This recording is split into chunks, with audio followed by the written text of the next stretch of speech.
সম্মানিত উপস্থিতি, আজকে দীর্ঘ বক্তব্য দেওয়ার মতো সময় নয়, আজকে দীর্ঘ কথা বলার মতো সময় নয়।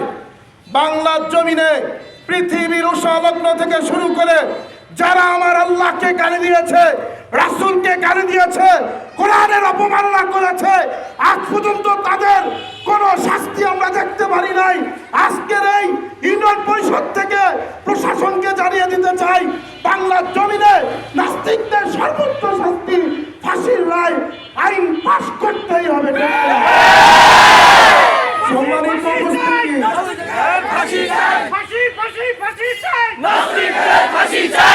সম্মানিত উপস্থিতি, আমাদের এতটুকু বিশ্বাস আছে, আমাদের সরকার প্রধান এখনো যারা আছে তারা মুসলমানদের পক্ষে কোনো রায় ঘোষণা করবে না। সম্মানিত উপস্থিতি, আজকের এই পীরগাছার জমিন থেকে সরকার প্রধান, এমপি, মন্ত্রী সবার কাছে, প্রশাসনের কাছে পানি পৌঁছায় দিতে চাই, আপনারা যদি মুসলমানদের পক্ষ নিতে না পারেন ঝাড়ু পিটা খাইতে প্রস্তুত হন। আজকে বাংলার জমিন থেকে বাউল সরকার, ভণ্ড বাউল আমার রাসূলকে কটূক্তি করেছে, কোরআনের অবমাননা করেছে, আল্লাহকে কটূক্তি করেছে, গালি দিয়েছে, এর বিচার আপনারা করতে পারবেন না। কারণ আমরা জানি আপনারা পশ্চিমাদের দাবিদারি করেন, ভারতের দাবিদারি করেন। অবশেষ আপনাদেরকে বলতে চাই, যদি আপনারা তাদের সর্বোচ্চ শাস্তি ফাঁসির রায় ঘোষণা করতে না পারেন, বাংলার তাওহীদি জনতা শরঈ আইন তার গলা কাটতে বাধ্য হবে।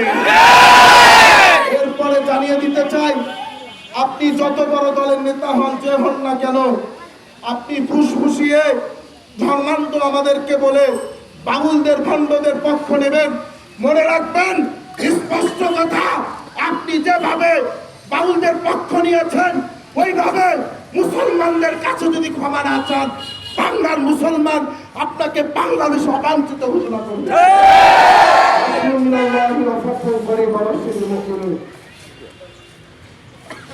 সংগ্রামী সাথী।